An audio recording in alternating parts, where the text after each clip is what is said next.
Well, good afternoon and welcome to the Nevada Realtors 6th Eviction webinar. Thank you all for joining us today and for your attendance and engagement over the past several months. My name is Molly Hamrick and I'm honored to serve as your chair of the Property Management Presidential Advisory Group. I'll be moderating this webinar today in conjunction with Tiffany Banks, your Nevada Realtors General Counsel. As most of you know, NVR has been working tirelessly to bring property managers the latest and best information on landlord-tenant issues as we navigate this COVID crisis.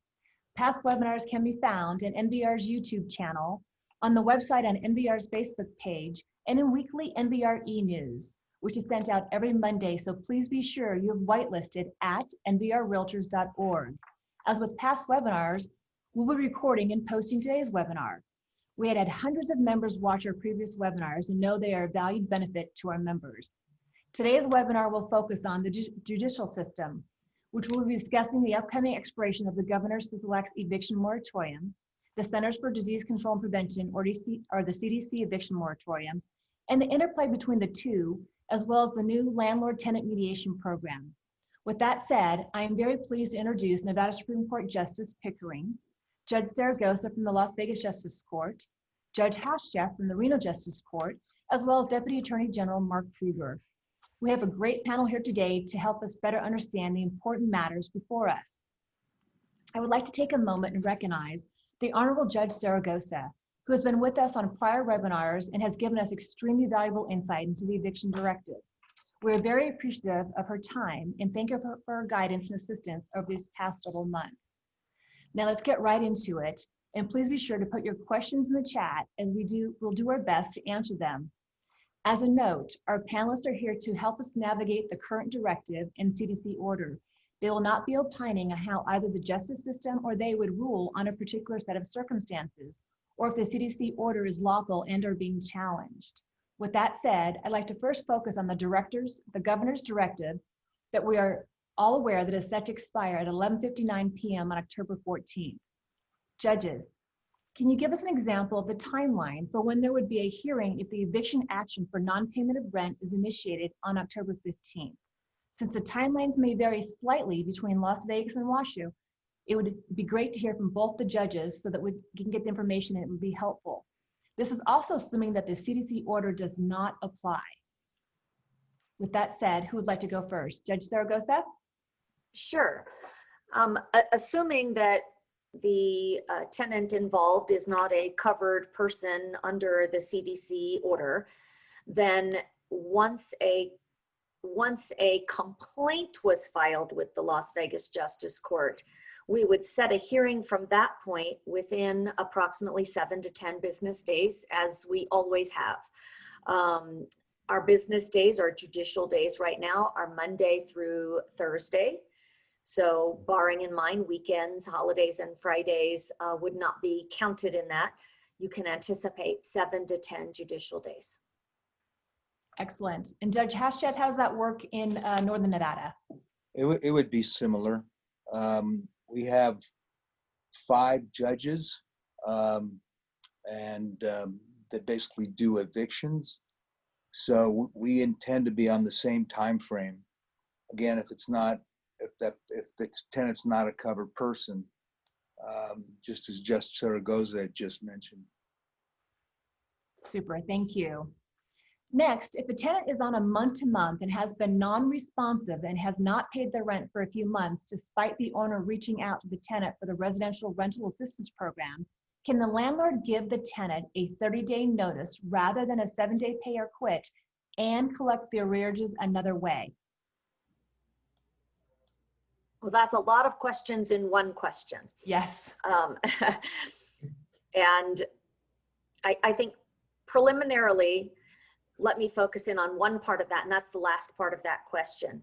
I want everyone to remember that an eviction action is not an action for a money judgment. So when you say to collect the money in another way, an eviction action is not an action in our court to seek a money judgment or to seek collection of rent.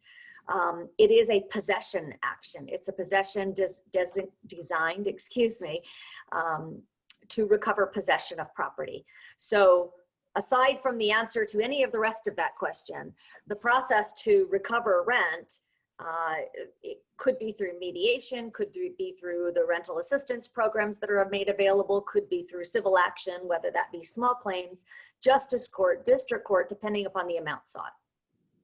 Now, kind of flipping back to the rest of that question, I don't know that any of us would be able to provide an answer to that, because it depends upon all of the facts and circumstances of an individual case. It would depend. Are they subject to other moratoriums, such as whether they're an enterprise, whether they're backed by a federal loan, FHA, or Fannie Mae, Freddie Mac type of a loan? They have different moratoriums in place on those. So whether you could serve or not serve specific notices all depends upon what the contract between the parties says, between the individual circumstances, between that particular landlord and that particular tenant.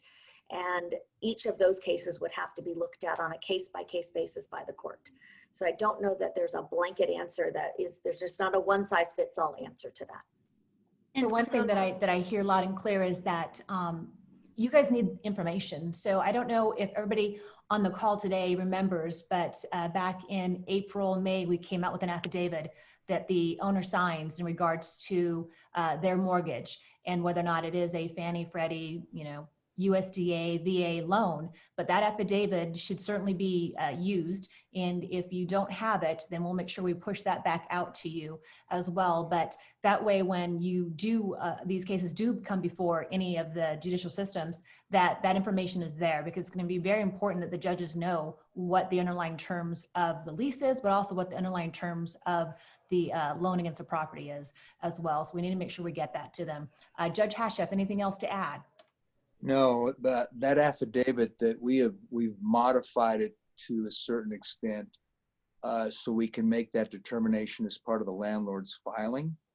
So we know what kind of mortgage that landlord has. And then our questions about whether they're in forbearance, for example, because Judge Saragosa is correct. If the landlord's in forbearance, then he cannot bring the eviction action until he's out of the forbearance. And she's also right, it's only possession. We don't talk about unpaid rent and damages. Typically what the landlord does is proceed with the eviction. And then if they want to pursue rent other than mediation or rental assistance, they would then have to file a small claims action, assuming it's within those limits. Super, thank you. Molly, I would add to that what the judges have said is absolutely correct. The landlords need and the tenants need to be able to litigate this in a forum, and that's what the justice courts are for. And so if you're going to bring an action, you should consider carefully whether or not you can by looking at the affidavit, looking at all your facts and circumstances that surround your case, as well as the penalty provision under the CDC's order, and then move forward and let the process go forward in the courts on a case-by-case basis. Excellent. Thank you, Mark. Has anybody heard whether or not the governor's directive may get extended? I know that's going to be a topic in the chat, so I'm just going to throw it out there now. I have not heard. That's obviously a question for the governor's office, and that's where I would direct people. Super. And as we learned last time, it was extended at the 11th hour. So everybody keep your eyes open and your ears open as well, and we'll let you know if we hear something in the meantime. Tiffany, could you please give us a brief overview of the CDC order, what the declaration should include, and what the exceptions are? Yes, so I think that that's an important point of what we want to discuss today. And I already think I know what the judges will say about it has to wait until a case gets in front of them to exactly interpret what types of evictions are covered by the CDC order and what aren't. And looking over the declaration, this specific declaration that the CDC has provided is not the only form that has to be used. Essentially, the tenant can use any form they want, but it's really important that you all as property managers take time to read over the declaration and what the tenant is asserting. So the tenant is asserting under penalty of perjury that they've used their best efforts to obtain all available government assistance. They don't make more than a certain amount each year. They're unable to make their full or partial rent. They've used best efforts to make timely partial payments. All of these things are very important, and I'll put this in the chat as well, that you look over it.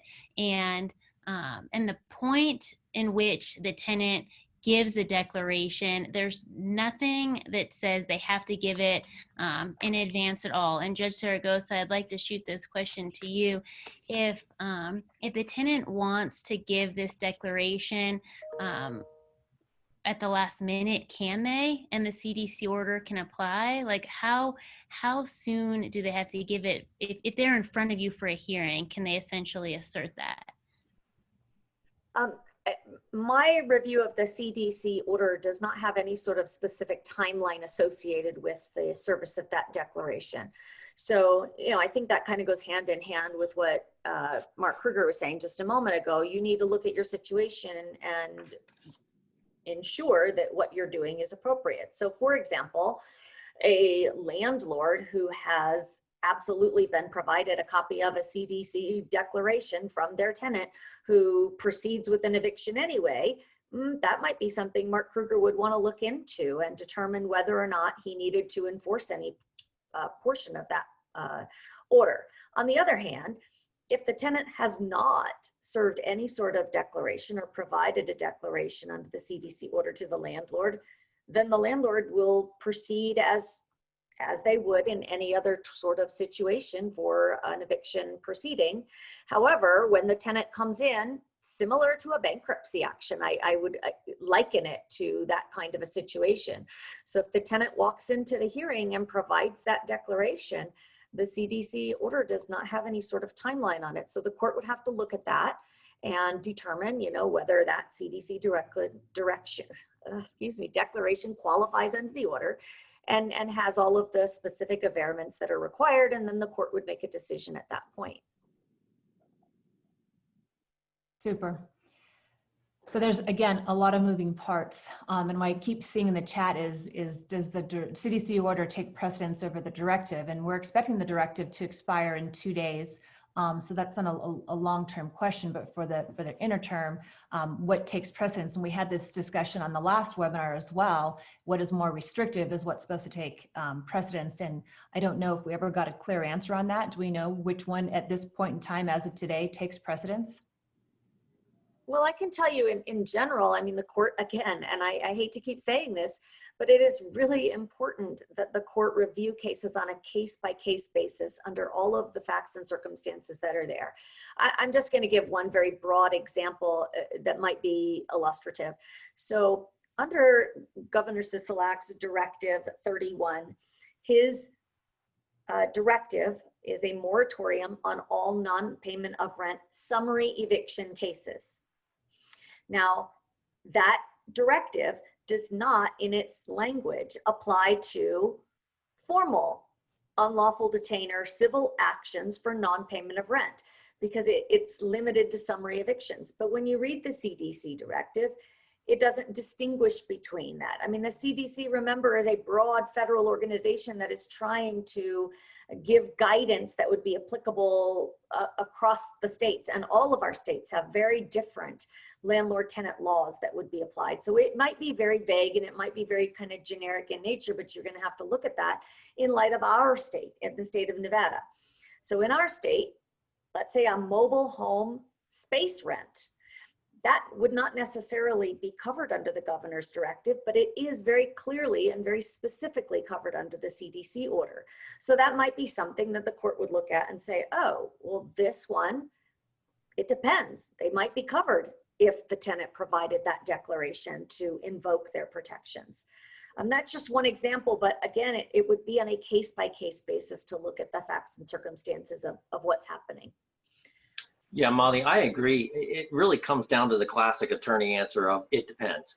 And, you know, saying again what Judge Saragosa said, you have to look at the case-by-case circumstances of each individual tenancy and decide whether it applies. And another example that wasn't given is, in some ways, the Directive 031 was less or more restrictive in that it mandated that there was no evictions for non-payment of rent, whereas the CDC order required the tenant to actually take an affirmative action in order for then, as initial threshold question, to determine whether or not the CDC's order applied.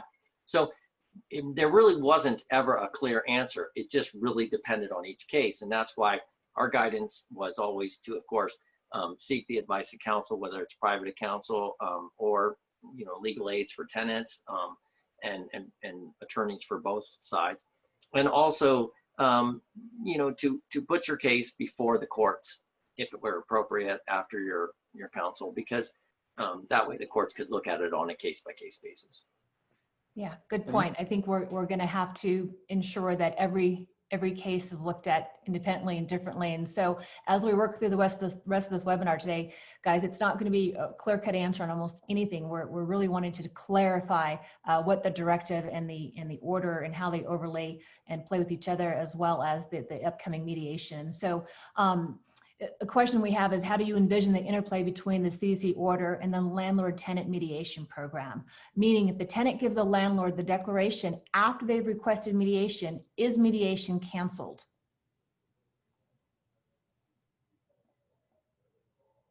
Who wants to take that? Well, I'm hoping Justice Pickering will talk about the mediation program part of it, because they're standing up that program now and the rules have been issued. But the bottom line is that I think there comes to any of these types of situations, you have to use an element of common sense. If it's the purpose of the mediation program is to try to connect landlords and tenants together and mediate out the back due rent or whatever rent's available and make a payment plan and open up the opportunity of having CARES Act help fund that, then I would think the courts would err on the side of trying to get things into mediation. Now, I don't know for sure that's what the judges would do. It would, again, go back to that case-by-case basis.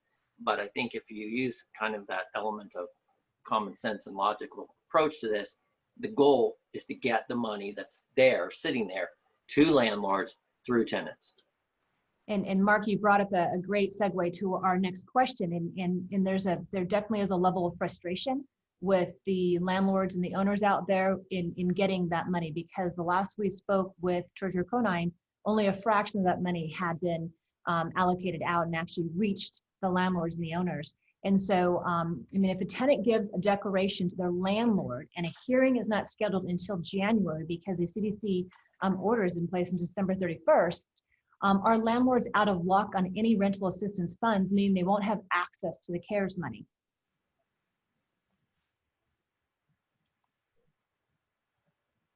Any idea? So, well, I was going to say, it's my understanding from having Treasurer Conine on that, yes, I mean, the tenant has to apply themselves. Like, there's no direct funds that a landlord can apply for on behalf of a tenant. The only thing I would add is I recognize that they're having a difficult time weeding through the applications right now, but I do know that people are still working on it and they are trying to release more funds and get them paid.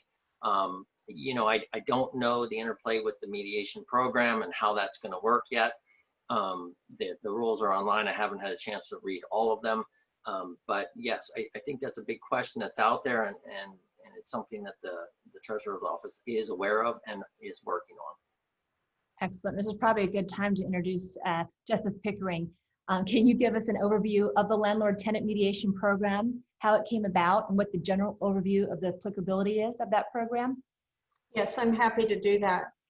We started working on this last summer, and it was originally really a conversation between Judge Saragosa and myself, and then Legal Aid Access to Justice Commission got together, and we had several working group conversations. Several is an understatement. We had a number of them. But the goal throughout was to see if there was a way to connect rental assistance relief funds and tenants and landlords, and then also to connect unemployment that's bottlenecked in the system, to see if you could free up the funds that were available and solve problems for both landlords and tenants. Mediation conjures up a settlement of a dispute, a resolution of a dispute. Clearly there are disputes here, but there's the third party aspect in this of freeing up the funds and trying to provide a way for the landlord and the tenant to connect to the funds that are available, keep the tenant in the property, get the landlord paid, and allow the landlord to pay whatever debt is on the residence that the landlord is providing the tenant. So that's the broad picture of that.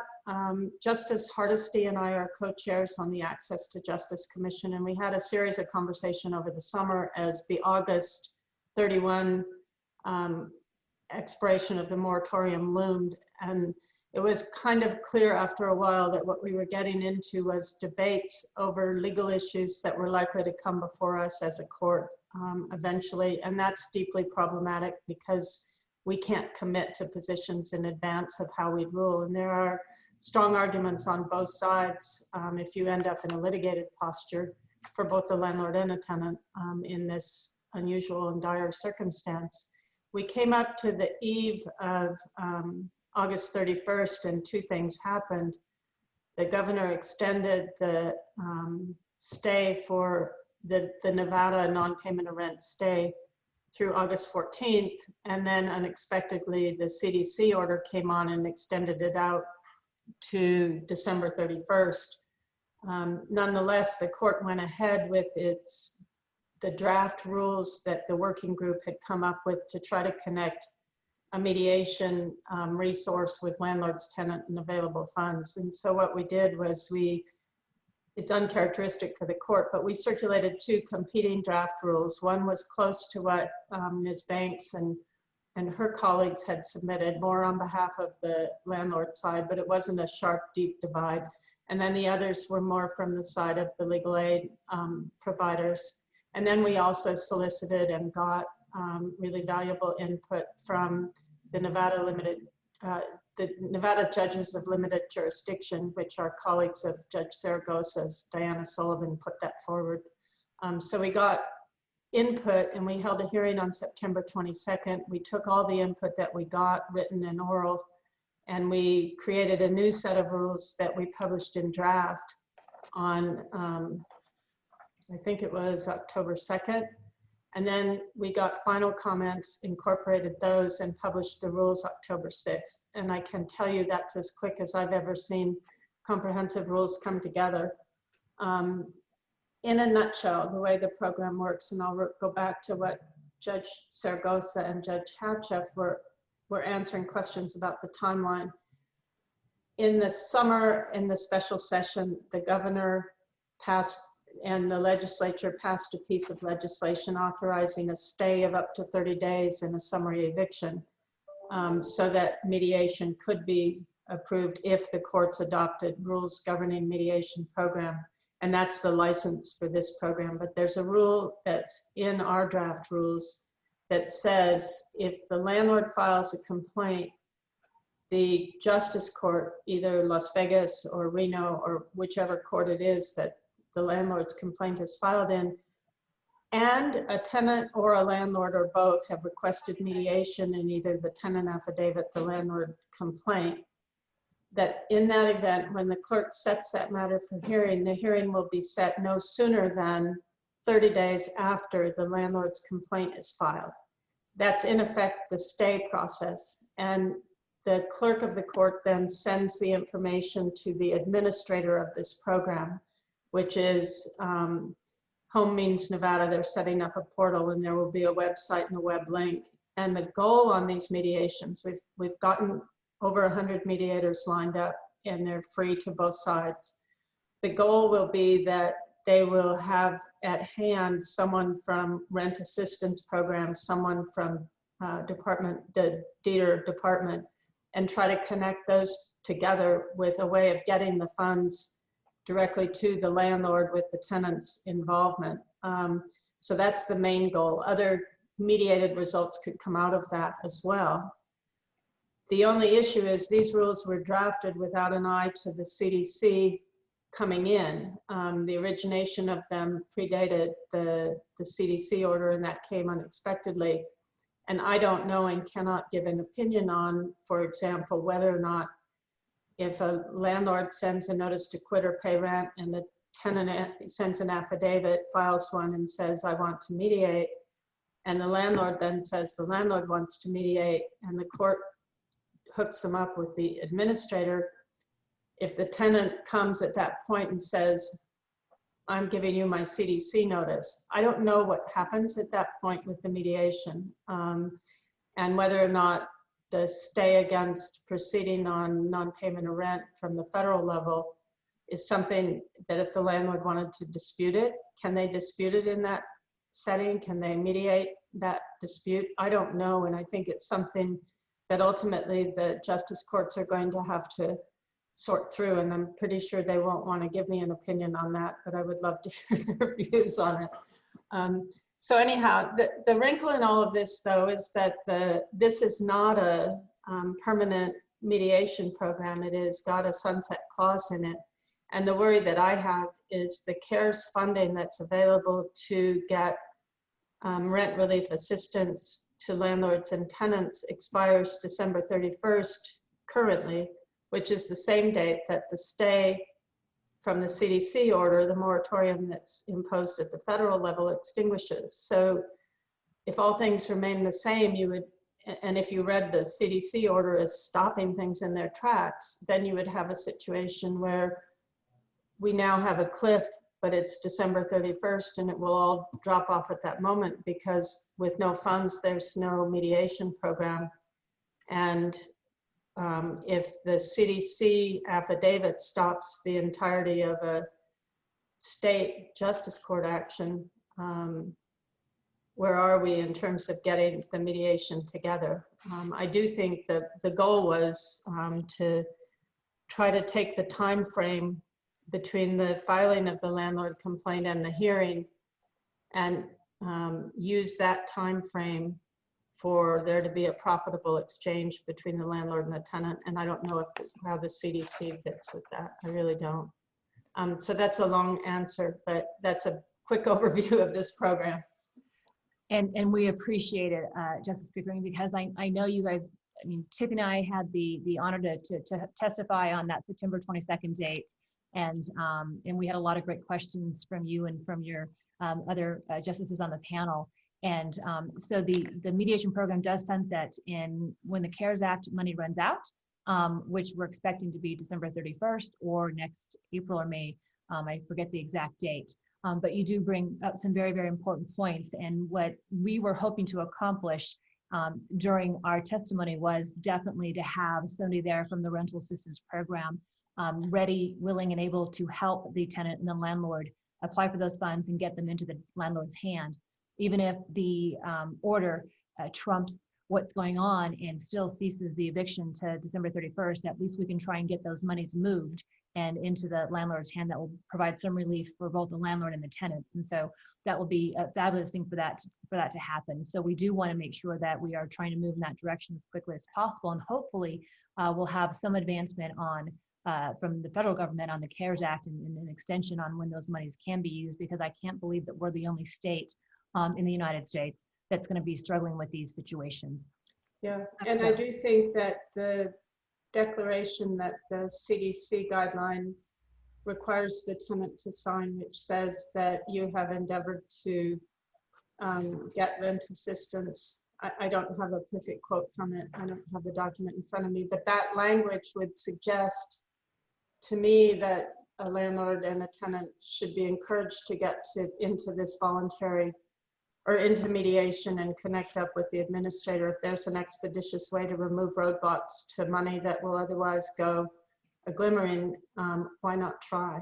Yeah, that's correct. They have to make a valid effort to get those rental assistance funds to the landlords. That's one of the. And then Molly, do you know, were we ever able to figure out if the money had to be spent by December 31st or just earmarked or just assigned to a program? Because I know there were a lot of different discussions on what that December 31st date meant.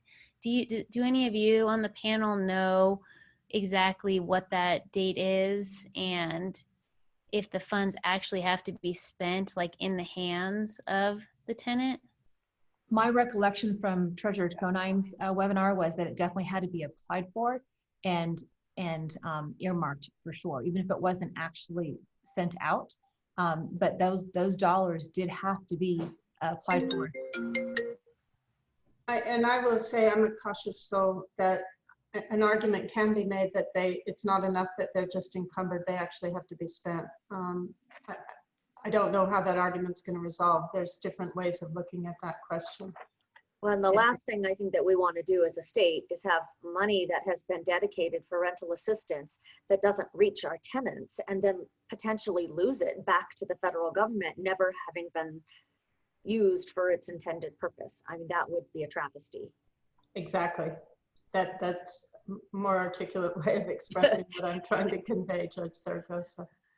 I wanted to add a couple of things just so everyone knows. I put a link on the chat to the CDC's website because they have since they've put their order up, they've also put up some frequently asked questions and answers that might be helpful. I know there are several questions that have been posed today. For example, one of the questions, now I'll be the first to say the order itself does not speak to this, but they have some guidance on their website that might be helpful. For example, one of the questions in the chat was, do landlords have to make their tenants aware of the CDC order and declaration? And the CDC website's own frequently asked questions have the following answer. No, landlords are not required to make their tenants aware of the order and declaration, but landlords must otherwise comply with all requirements of the order. There's another question about whether or not a landlord what can a landlord do if the landlord believes that the tenant does not actually qualify?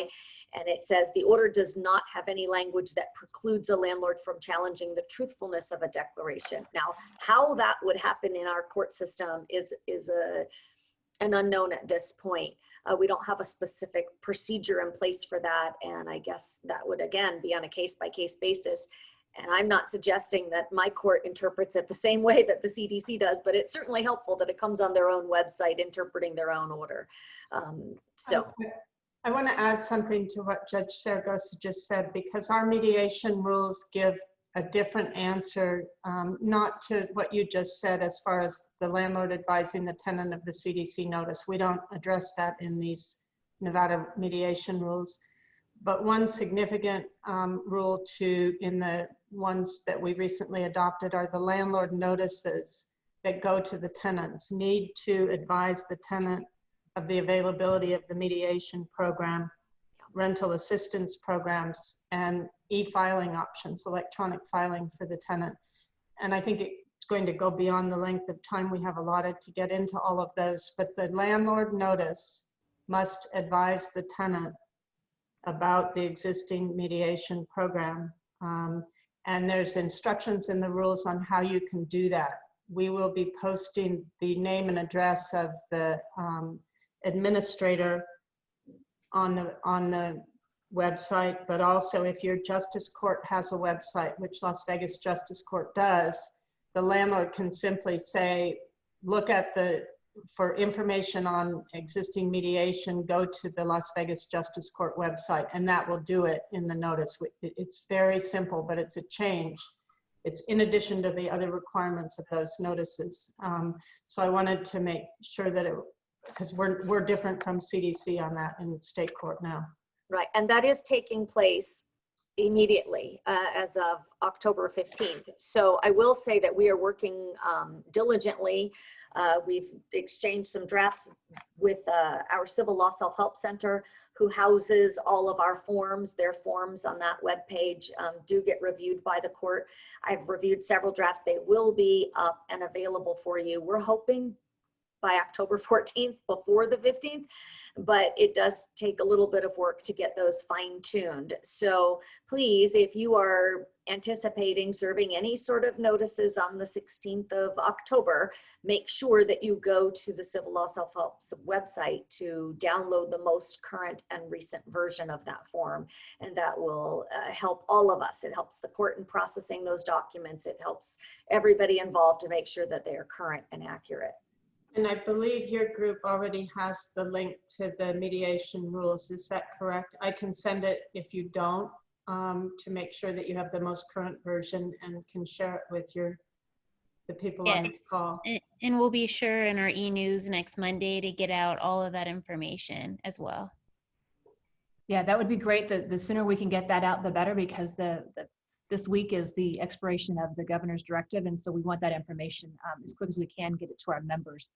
So I know we've given it out in the past as well, but we can recirculate that, and if we can put it in the chat, I don't know if Dan, if you can upload that to the chat for the different websites would be great as well. But of course, if we're not informing our tenants and doing what we're supposed to do according to all the different directives and the orders, we're going to waste our time getting into the court system, right? We're just going to have to restart what we're doing. So we want to make sure that we're getting all that information together.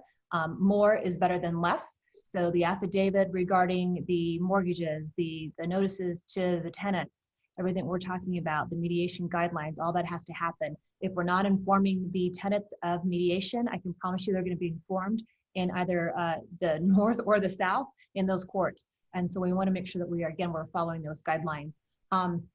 There's a question that has been asked quite a bit, and that is if there's any judicial discretion if this mediation program is abused by the tenant, meaning if a 7-day to pay or quit is filed against the tenant each month, can they request mediation over and over and over again? Or is it a one-time shot? Well, there's nothing in the rules that really addresses that on point. But the hope is that would never become necessary. I mean, the hope is that if you have that 7-day pay or quit served and it's proceeding through the system and it has a hearing date set, say 30 days out, because that's our guideline, that in that 30 days, the hope is that that matter would be resolved to the satisfaction of both parties and there would be no reason to go forward or serve a new notice. Alternatively, if things are not worked out, then the hearing date is already set and the parties will just come to court and their case would be resolved at that time. So I don't know that there would ever be a situation where you would have a notice after notice after notice. I mean, maybe you serve a 7-day notice at the beginning of November and you haven't quite hit your 30-day date or have your hearing yet. So you want to be cautious and you serve another one in December. All of that should be resolved by the time you get to the hearing. So I don't envision a scenario off the top of my head where you would see those successive notices that have not been resolved through the mediation program. And this is Judge Hascheff. So I agree with Judge Saragosa. I think it's either going to get resolved or it's not going to get resolved, and it's you're going to come back to court for your hearing. Also on our website, we'll have information on mediation. And then is it okay if I make just one point on the CDC order? Please. So you have to remember there are 5 categories or exceptions that allow evictions to go forward in the CDC order. And that does include several of our statutory evictions. So for example, if you have a tenant that's threatening other residents is one exception, then arguably that could be a nuisance. If it's the tenant's damaging property, that could be waste. These are all under 25.1.4 in Chapter 40, as well as a breach of the lease agreement, which is an exception in the CDC order. And that's the for-cause breach that we have in Chapter 40, for example. So there are exceptions, even if the CDC order applies. And not had a chance to talk to Judge Saragosa about this, but then the tenant fills out the application or the declaration indicating that they've made best efforts to get governmental assistance, and they've also used best efforts to try to make payments. So I don't know what's going to happen, but arguably, I guess the landlord could come in and say, look, he's made no efforts to get, the tenant's made no efforts to get rental assistance, that he's made no efforts to make partial payments, and therefore try to impeach or contest what the tenant has put in their affidavit. And there's some authorities out there that indicate then it's incumbent upon the court to basically do some kind of evidentiary inquiry to determine whether the tenant has made those assertions in a way that they can show from an evidentiary standpoint that they've actually, again, made best efforts to obtain or make partial payments and or obtain governmental assistance. So I don't know how Judge Saragosa feels about that, but I have seen certain articles that indicate that it really, again, defaults back to the court to make those kinds of decisions. You know, I agree with Judge Hascheff, and I also wanted to point out something that Judge Saragosa pointed out earlier, and that's the frequently asked questions. there was some confusion as to whether or not the CDC's order applies to just non-payment of rent evictions or some other no cause evictions or other reasons. And the CDC's frequently asked questions tried to clarify that particular question and said that the question was, does the agency order prevent evictions for other reasons other than non-payment of rent? And the answer is no. Renters can still be evicted for other reasons, such as violating conditions of their lease other than timely payment of rent, damaging property, or engaging in criminal activity. Renters with leases that have expired could also be evicted if their landlord refuses to renew the lease. So I don't know if the courts are going to be using the frequently asked questions in addition to the plain language of the order, but I throw it out there for everybody's information that these two documents exist. And that's why, again, we renew that. And I think the judges have been saying this all along. It really comes down to a case-by-case basis. Yes, thank you, Mark, for pointing that out, because that would be exactly what our members would assert in front of a judge. And, you know, like what we're hearing over and over today, they can't tell you how they would rule in your specific scenario, but we would absolutely encourage you to use those types of things to point out in your case, in your hearing when you do go in front of the judge. And remember, you can issue a 30-day notice if they're on month to month, but you can't do it for back payment of rent or for late fees or late payment, anything like that. But if they're on a month to month or they're a holdover and the landlord wants to get possession of their property and it's not for back a rent or for being late, then you can certainly issue a 30 days notice. I want to also point out that, again, we're talking about the interplay of so many different guidelines. The Federal Housing Finance Agency, as well as HUD, have also issued guidelines out there that extend beyond the CARES Act. So we had the CARES Act in place originally that had a moratorium on evictions for those federally backed funded loans, mortgages. If your owner falls in that category, even though the CARES Act expired, there are extensions to that have been put in place for Fannie Mae, Freddie Mac, HUD. There are also requirements from the CARES Act that even though the CARES Act expired at that 120-day point on around July 24th, that in lieu of what the state might deem a 7-day pay or quit notice, in lieu of that 7-day period, you had to give a minimum of 30 days notice. So we are on our website, well, on the Civil Law Self-Help Center's website, they are making available an alternative form that would comply with both the CARES Act for a 30-day period of notice that you have to pay or vacate, with all of the new rule requirements that Justice Pickering spoke of, and all of those notice requirements will be included in there. But it's a 30-day period instead of a 7-day period. So it's going to look a little different than what you're used to. But if your property is covered under one of those categories, you need to be aware of that. You need to just make sure that you've done your due diligence. You know, as for the ability to challenge that declaration, you know, that's something we're going to have to see on a case-by-case basis. But I would note that under 40.253, which is the procedural guideline in Nevada on a non-payment of rent case, that if the tenant raises a legal defense, which could be raised by this CDC declaration where they invoke that protection, that the court shall take no action and require the parties to proceed by way of a formal unlawful detainer civil action.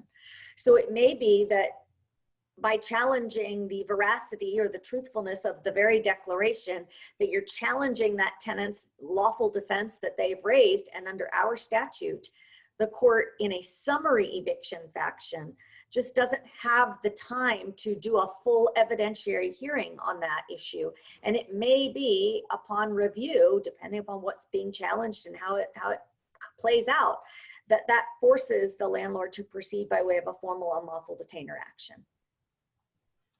You bring up some very good points, Judge Saragosa, in regards to there's a lot of chat around the CDC order and that it's up to the tenant to prove it. And do they have to attest to all of the different points? And yes, the answer is they do. They have to attest to every single one of the points in the CDC order. So if you're not familiar with the CDC order, please make sure that you do download it, click on it, have it ready, and have it with all your staff and other property managers understand that they just have to declare that all of those points, that they're all truthful as it applies to them and every tenant on the lease. So it's not just one person. Every tenant on that lease has to attest to that, and they have to sign off on it. And it doesn't have to be there's no real affidavit or form they have to fill out. It can be just something that they write down themselves, even though the news is reporting that they have to download a form and fill it out. And there's some misinformation regarding late fees and when they can and can't stop and apply and whatnot. Let's make sure that you guys all understand how that works. But as long as they declare that all those points are true and applicable to them and every tenant on the lease, and they hand that to either yourself or to the owner or landlord, then it applies. It will be in effect until December 31st. And again, if we want to challenge it, as Judge Saragosa said, it's going to take a lot to challenge that, right? So frustrating indeed for the landlord and for us. If we don't believe it, we need to have really good a good belief and evidence that we can bring that to the judicial system. Otherwise, we need to be very careful when they do declare and hand us that declaration that we are abiding by it. Does anybody else have any other additional points? And then we'll move to some additional questions. Justice Pickering, anything to add? How about Judge Hascheff? No, nothing to add. Super. Justice Pickering, just so you know, you're on mute. So I saw you shake your head no, so I knew. I do have one thing to add, and that is one of the questions that came up in the chat was about what happens when you go through the mediation program that has been established and you come to an agreement and then there is a lack of compliance. Please go and read those rules.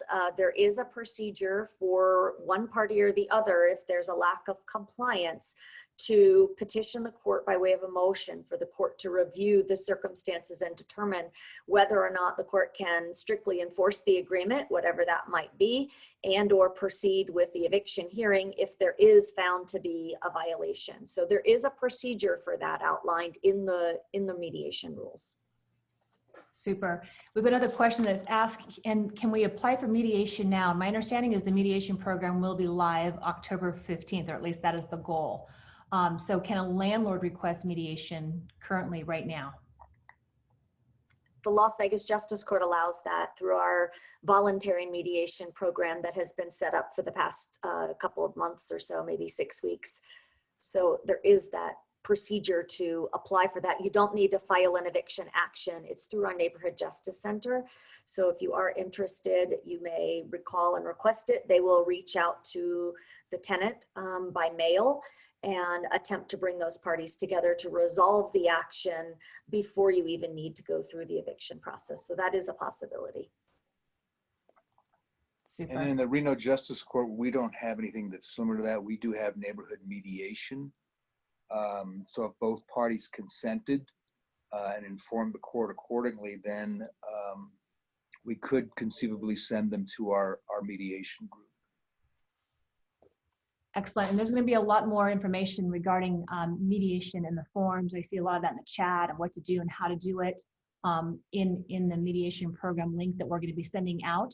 A lot of other questions are, what if how does the landlord ever going to get paid? How do we ever get the tenants out of the house if we've got bad actors that are tenants? And again, if you have a situation that, as Judge Hascheff did point out, that is outside those points in the CDC guidelines or the CDC order, then obviously you can still move for the 30-day notice or for eviction. If your tenant is in violation, or if they're month to month and this really applies to non-payment of rents, you guys. If the landlord or the owner wants to get possession back of the property and they're not going after non-payment of rents, and the eviction is not for non-payment of rents, there's still an avenue in which to get possession of that property back again. It just depends, and again, on how you file and what you're filing under. The CDC order and the governor's directives really apply to non-payment of rent after, obviously, October 15th. The CDC order will apply to non-payment of rent. So there's definitely a separation there. The landlord has to be educated and they have to make that decision. We cannot make that decision for them on how they want to move forward. But you need to make sure that you're downloading all the CDC stuff, the different directives, everything, and getting that in front of you. And again, we'll push you out links to that as well. Tiffany, what other questions did we have in regards to? So some of the questions that have come up are, is the AG's office going to prosecute tenants who lie on the declaration? So I think that's just a question we keep getting, is what happens to a tenant that's not telling the truth? Like what's the enforcement mechanism essentially? Well, that's a great question, but not an easy answer, right? Like so much of this. And, you know, I hate to keep going back to it depends, but it really does. If you start by looking at the CDC's order, because that's the genesis of the declaration, right? And the CDC's order provides for criminal penalties. However, the entity, if you will, that's vested with criminal prosecution jurisdiction is the Department of Justice. Now, the CDC's order intimates, but doesn't make clear of what a penalty of the order is. Is a penalty from a landlord who evicts anyway in despite of the CDC's order, or can it include a tenant who lies on their declaration, which is an extension of the order? I don't have the answer for you, but I do know one thing, and that is the order makes it clear that the Department of Justice is the department that's vested with criminal jurisdiction. Now, as far as enforcement provisions, it appears that on a civil enforcement side, it is looking, the CDC's order is looking to invest authority to enforce to both the Department of Justice and presumably some of the state and local municipalities. Well, when you look at it from a pragmatic standpoint, the only person in a position to be able to make a determination of whether or not there's a falsehood, if you will, on a declaration is the court. So again, it goes back to that case-by-case basis of whether or not the court finds that there's an actual violation. Now, I don't know if that's the avenue they're going to pursue based on the case-by-case basis. After that, I'm not sure what's going to happen to it. But those are two ideas to kind of throw out more confusion rather than just as clear as mud, right? Rather than clear it all up for you guys. And I don't mean to make it overly complicated, but that's the reality we live in with the interplay of all these different orders and authorities out there. Thank you for that response. Again, it creates so many more questions than it does answers. And I don't think that at the end of the day, we're going to get super clear paths in which we can navigate all of the different moving parts. It's going to really depend on the underlying contracts and then what the landlord's trying to accomplish and how the tenant has acted, whether they're acted within the CDC order or not. And so there's a lot of moving parts to that going forward, and we'll continue to try and clarify them for you. But the best course is always going to be to get as much information in front of the judicial system and let them rule based on how those different points rule together. And that's the best that we can do moving forward and going through mediation. Justice Pickering, I know you've got some more information you wanted to. Yes, just the applicability of the rules generally in the request for mediation. The mandatory mediation applies to summary eviction actions filed under 40.253, but the Justice Court may, in its discretion, refer summary eviction actions filed pursuant to 40.254 to mediation as well. So the landlord can also request mediation in other types of evictions if they want to, and then it's a discretionary call, as I understand it, with the Justice Court on whether to refer that.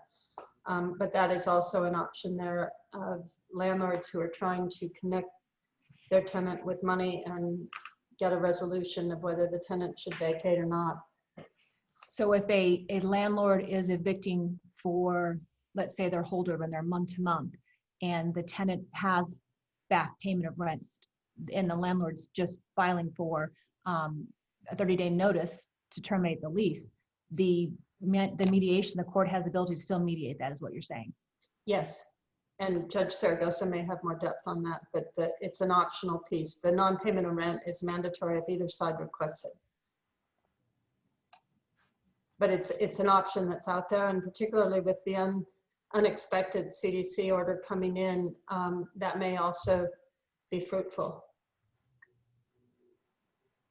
I know that the Las Vegas mediation, voluntary mediation program has had a very good track record, although the money's been hard to come by.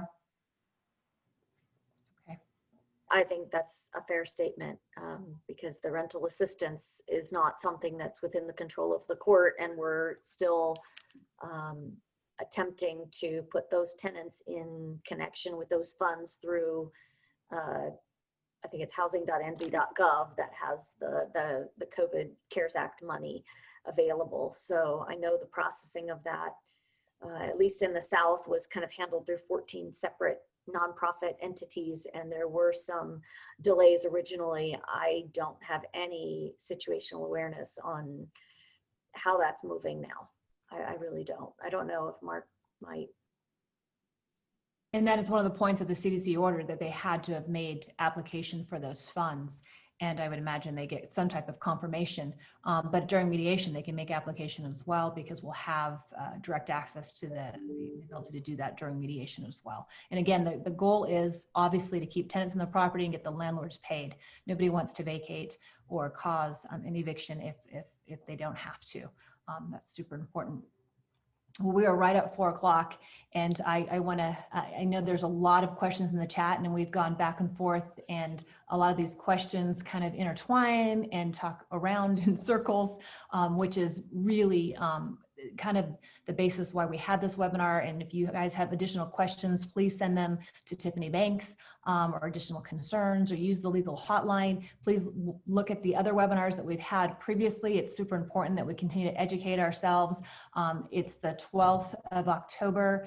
We won't really know what the governor's going to do until the 14th, or hopefully before that, in terms of his extension. If that does get extended, then obviously how we've been acting as of today will continue on from that point forward. The important thing is educating the landlords. We've got to make sure that the landlords and tenants both have access to the information. The more we can educate people, the better they can serve in terms of working through the particular circumstances that they're in today.